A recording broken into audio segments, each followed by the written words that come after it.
दोस्तों नमस्कार, मैं हूं संतोष पाठक और आप देख रहे हैं द न्यूज लॉन्चर।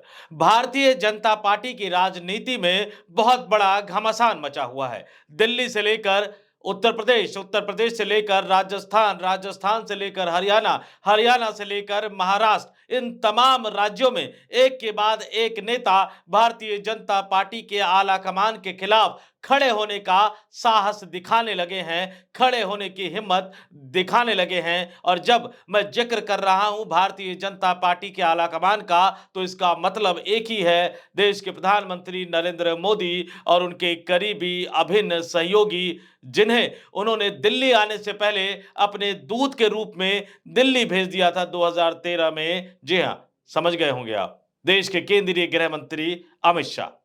अब इन दोनों नेताओं के खिलाफ भारतीय जनता पार्टी के राज्यों में एक एक करके नेता बोलने लगे हैं, खुलकर बोलने लगे हैं। और अब सबसे बड़ी दुविधा की स्थिति, सबसे बड़ी दिक्कत की स्थिति आ गई है कि गब्बर ने और बाबा ने पोल खोल के रख दी है। गब्बर और बाबा ने नरेंद्र मोदी और अमित शाह की, भारतीय जनता पार्टी की, भारतीय जनता पार्टी के आला कमान की पोल खोल कर रख दी है। गब्बर और बाबा ने मिलकर जो 13 पेज भेजे हैं, जो 13 पन्ने भेजे हैं, वो पन्ने अपने आप में नरेंद्र मोदी और अमित शाह की पूरी दास्तान बताते हैं, भारतीय जनता पार्टी के आला कमान पर सवालिया निशान लगाते हैं। और ये 13 पेज जो भेजे हैं गब्बर ने, जो भेजे हैं बाबा ने, वो ये बता रहे हैं कि किस तरह से 2014 में केंद्र की राजनीति में प्रभावी होने के बाद नरेंद्र मोदी और अमित शाह ने धीरे धीरे भारतीय जनता पार्टी के संगठन को पूरी तरह से खत्म कर दिया। और अब हालत यह है कि पार्टी के गब्बर को, अब हालत यह है कि पार्टी के बाबा को लगातार आवाज उठानी पड़ रही है, अपनी बात रखनी पड़ रही है, लेकिन पार्टी में कोई सुनने को तैयार नहीं है। तो अब उन्होंने 13 पेज भेज दिए, 13 पन्ने भेज दिए और पूछ लिया कुछ और चाहिए तो बता दो सरकार, वो भी भिजवा देते हैं। ये आलम है तलखी का, ये आलम है बगावत का। ये टसन देखिए कि किस तरह से पार्टी के आला कमान के सामने खड़े होके नेता अब कुछ कुछ बोलने लगे हैं, या यूं कहूं कि बहुत कुछ बोलने लगे हैं। सबसे पहले बता देता हूं गब्बर के बारे में। गब्बर शोले वाले गब्बर नहीं, भारतीय जनता पार्टी की राजनीति में भारतीय जनता पार्टी के एक दिग्गज नेता, जो एक समय पर हरियाणा में मुख्यमंत्री पद के दावेदार माने जाते थे, लेकिन बार बार मुख्यमंत्री की कुर्सी उनसे छिटक कर दूर चली जाती है। क्योंकि एक बार जब कुर्सी आती है तो मोदी जी अपने दोस्त यानी स्वयं सेवक रहे, जिनके साथ एक कमरे में रहते हुए उन्होंने पार्टी संगठन को किसी जमाने में मजबूत करने के लिए काम किया था, उन मनोहर लाल खट्टर साहब को मुख्यमंत्री बना देते हैं। और जब दूसरी बार मुख्यमंत्री बनने की बारी आती है तो उनसे काफी जूनियर यानी अनिल विज से काफी जूनियर नेता नायब सिंह सैनी को मुख्यमंत्री बना देते हैं। हालत ये हो गई कि अब अनिल विज की सुनी तक नहीं जा रही। पार्टी में लगातार वो अपनी बात रखते रहे, लेकिन जब खुलकर उन्होंने अपनी बात रखी तो पार्टी आला कमान को मिर्ची लग गई। और बाबा का जिक्र मैंने किया, वो बाबा अभी उत्तर प्रदेश वाले बाबा नहीं है, उनके साथ भी खेला चल रहा है, खेला करने की कोशिश हो रही है। एक और दूसरी स्टोरी में मैंने आपको बताया था कि कैसे योगी आदित्यनाथ के खिलाफ, या यूं कहा जाए कि योगी आदित्यनाथ को निपटाने का पूरा प्लान तैयार कर लिया गया। लेकिन यहां मैं जिन बाबा का जिक्र कर रहा हूं वो राजस्थान से आते हैं, राजस्थान के कद्दावर नेता माने जाते हैं। किरोड़ी लाल मीणा साहब उनका नाम है। राजस्थान में सरकार चाहे अशोक गहलोत की रही हो, राजस्थान में सरकार चाहे वसुंधरा सिंधिया की रही हो, किरोड़ी लाल मीणा का जलवा हर सरकार में बरकरार था।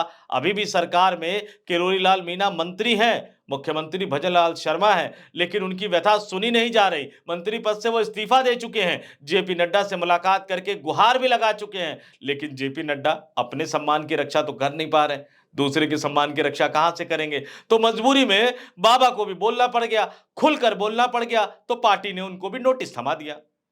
और इन दोनों ने मिलकर यानी गब्बर और बाबा ने मिलकर जो जवाब भेजा है पार्टी को, उनके नोटिस के जवाब में 13 पन्नों का जवाब अपने आप में भारतीय जनता पार्टी के आला कमान को हिलाने वाला जवाब है दोस्तों। सबसे पहले बात करते हैं गब्बर की, यानी हरियाणा सरकार में मंत्री अनिल विज की। अनिल विज को जो कारण बताओ नोटिस जारी किया गया था, क्योंकि वो आलोचना कर रहे थे मुख्यमंत्री नायब सिंह सैनी की, प्रदेश अध्यक्ष मोहन लाल बड़ौली की, तो उन्हें कारण बताओ नोटिस भेजा गया, नड्डा के निर्देश पर भेजा गया। वो आए, 3 दिन का समय दिया गया, उन्होंने उस नोटिस का जवाब 8 पन्नों का नोटिस का जवाब भेज दिया है। जो नोटिस उन्हें दिया गया था 8 पन्नों में उन्होंने अपने तमाम दुखों को, अपनी तमाम व्यथा को सामने रख दिया है और उस 8 पेज में बताया जा रहा है कि किस तरह से हरियाणा में उनकी अपनी ही भाजपा सरकार भारतीय जनता पार्टी के सिद्धांतों को, आदर्शों को पैरों तले कुचल रही है। इसका जिक्र अनिल विज ने अपने लेटर में किया है। लेकिन इसके साथ साथ उन्होंने सवाल भी उठा दिए हरियाणा के अपने प्रदेश अध्यक्ष पर और भारतीय जनता पार्टी के आला कमान पर। क्या कहा अनिल विज ने कि जो पत्र मुझे भेजा गया था, जो पत्र प्रदेश अध्यक्ष की तरफ से भेजा गया था, पत्र मतलब नोटिस, जो नोटिस मुझे भेजा गया था ये 2 लोगों के बीच का मामला था, तो फिर वो नोटिस लीक कैसे हो गया मीडिया में? ये नई तरह की भाजपा है। लीक कैसे करवाया जाता है, ये अनिल विज साहब से बखूबी कौन ज्यादा समझ सकता है। भारतीय जनता पार्टी के जो आज आला नेता बने हुए हैं, उनकी नस नस से अनिल विज वाकिफ है। तो 8 पन्नों का जवाब दे दिया, सवाल उठा दिया, लीक कैसे हो गया? पार्टी का अनुशासन मैंने तोड़ा या आपने नोटिस की खबर को लीक करके पार्टी का अनुशासन तोड़ा? पत्रकारों ने पूछा कि आपने 8 पेज में क्या लिखा? उन्होंने कहा नहीं, ये राज की बात है, ये रहस्य की बात है। अब उन पन्नों को मैंने फाड़ दिया, मैं ये कभी नहीं बताऊंगा कि मैंने उसमें क्या लिखा है। लेकिन जिस अंदाज में, जिस तल्खी के साथ उन्होंने जवाब दिया, 8 पेज का जवाब दिया, वो अपने आप में हरियाणा की राजनीति और भारतीय जनता पार्टी की राजनीति को साफ साफ बताता हुआ नजर आ रहा है कि लगातार अपमान का घूंट पीने वाले भारतीय जनता पार्टी के वरिष्ठ और पुराने नेताओं का सब्र अब टूटता हुआ नजर आ रहा है। अब हरियाणा से चलते हैं राजस्थान। राजस्थान के बाबा की बात बताई मैंने, किरोड़ी लाल मीणा साहब की बात बताई मैंने। उन्होंने कहा, आरोप लगाया था कि जब उन्होंने भ्रष्टाचार की बात की तो सरकार उनका फोन रिकॉर्ड करवाने लगी, उन पे जासूसी करने लगी, उनके खिलाफ, उनके पीछे अधिकारी लगाए गए, उनके एक एक पल की रिकॉर्डिंग की जा रही है और ये तमाम खबरें आगे पहुंचाई जा रही है। अपनी ही सरकार पर गंभीर आरोप लगा दिया, पर्ची वाले मुख्यमंत्री पर गंभीर आरोप लगा दिया, रिकॉर्डिंग और जासूसी करवाने का आरोप लगा दिया। आरोप बढ़ा था, तल्खी बढ़ गई थी। तल्खी बढ़ने के बाद फिर क्या हुआ? वहां भी राजस्थान के प्रदेश अध्यक्ष मदन राठौर साहब ने भारतीय जनता पार्टी के राष्ट्रीय अध्यक्ष जेपी नड्डा के निर्देश पर उन्हें भी कारण बताओ नोटिस थमा दिया।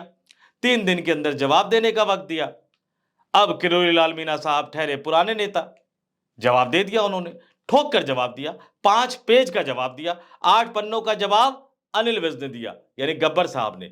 5 पन्नों का जवाब किरोड़ी लाल मीणा साहब ने दिया, यानी बाबा ने दिया। और क्या क्या लिखा उन्होंने?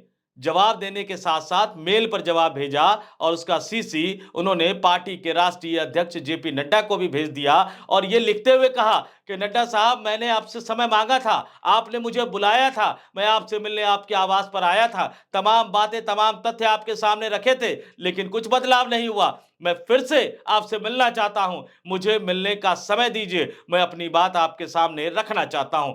पत्र में इस तरह की भाषा, इस तरह का जवाब, ये बताने के लिए काफी है कि किरोड़ी लाल मीणा को ये नहीं लगता कि राजस्थान के मुख्यमंत्री उनके साथ इंसाफ कर सकते हैं। मीणा साहब को ये नहीं लगता कि राजस्थान के भाजपा प्रदेश अध्यक्ष उनके साथ इंसाफ कर सकते हैं। वो जानते हैं, वो समझते हैं कि जो कुछ भी चल रहा है राजस्थान में या जो कुछ भी करवाया जा रहा है राजस्थान में, इसके पीछे भारतीय जनता पार्टी का आला कमान है। और आला कमान मतलब 2 व्यक्ति जो गुजरात से आए हैं।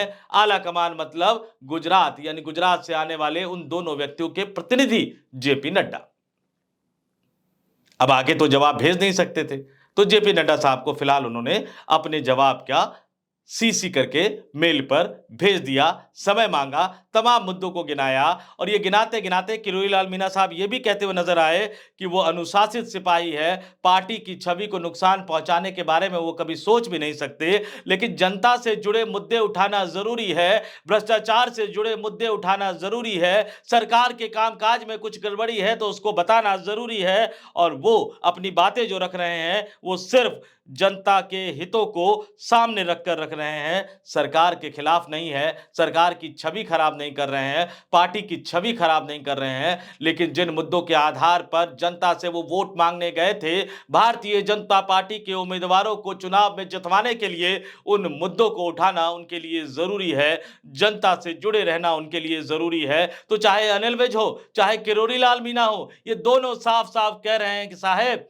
जो मुद्दे चुनाव में उठाए थे, जो वादे हमने किए थे, पार्टी सत्ता में तो आ गई है, लेकिन पार्टी अपने उन मुद्दों को, अपने उन संकल्पों को, अपने उन वायदों को भूल गई है। और इसलिए हमें अपनी बात को बार बार कहना पड़ रहा है। पार्टी आला कमान बुलाएगा तो हम जाकर भी अपनी बात रखेंगे, और अगर कुछ और चाहिए उनको तो वो भी हम उन्हें लिखकर भेज देंगे। तो ये तो हरियाणा और राजस्थान से जवाब आ गया, महाराष्ट्र में भी बवाल मचा हुआ है। पंकजा मुंडे ने वहां एक तरह से मोर्चा खोल दिया है। उत्तर प्रदेश की बात आपको मालूम ही है कि किस तरह से पार्टी आला कमान के कहने पर, राष्ट्रीय अध्यक्ष जेपी नड्डा के निर्देश पर बीएल संतोष बार बार सोशल मीडिया पर योगी आदित्यनाथ की सरकार की कलई खोल रहे हैं, अपनी ही सरकार को महाकुंभ जैसे भव्य आयोजन में विफल ठहरा रहे हैं, कुव्यवस्था कुप्रबंधन के लिए जिम्मेदार ठहरा रहे हैं। प्रधानमंत्री नरेंद्र मोदी विदेश में हैं, लेकिन यहां देश के अंदर उनके राजनीतिक पार्टी के अंदर घमासान मचा हुआ है।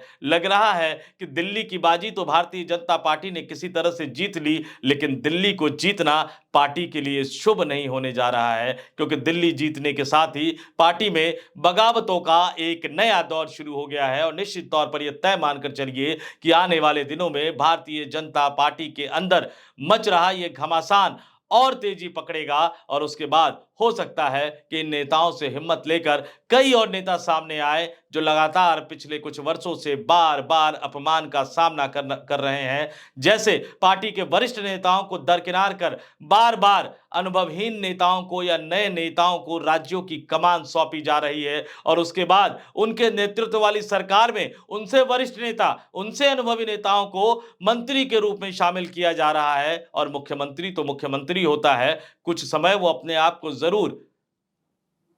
कमजोर नेता मानते हैं, लेकिन जैसे ही पार्टी आला कमान का हाथ सर पर आ जाता है, तो उसके बाद कौन वरिष्ठ, कौन अनुभवी, सबको एक ही तरह से हाँकने लगते हैं। और यही वेदना है भारतीय जनता पार्टी के पुराने नेताओं की।